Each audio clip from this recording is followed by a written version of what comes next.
مباراة ريال مدريد ضد جيرونا. فقط ادعمونا باشتراك في القناة وإعجاب بالفيديو.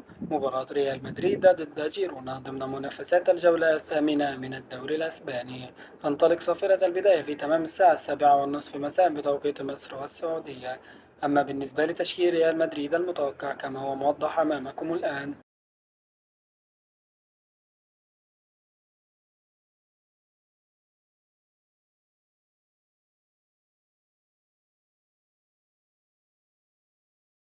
مباراة ريال مدريد ضد جيرونا في مسابقة الدوري الأسباني، تنطلق صافرة البداية في تمام الساعة 7:30 مساء بتوقيت مصر والسعودية. تنقل المباراة عبر قناة بين سبورت HD 1 على ملعب مونتيليفي.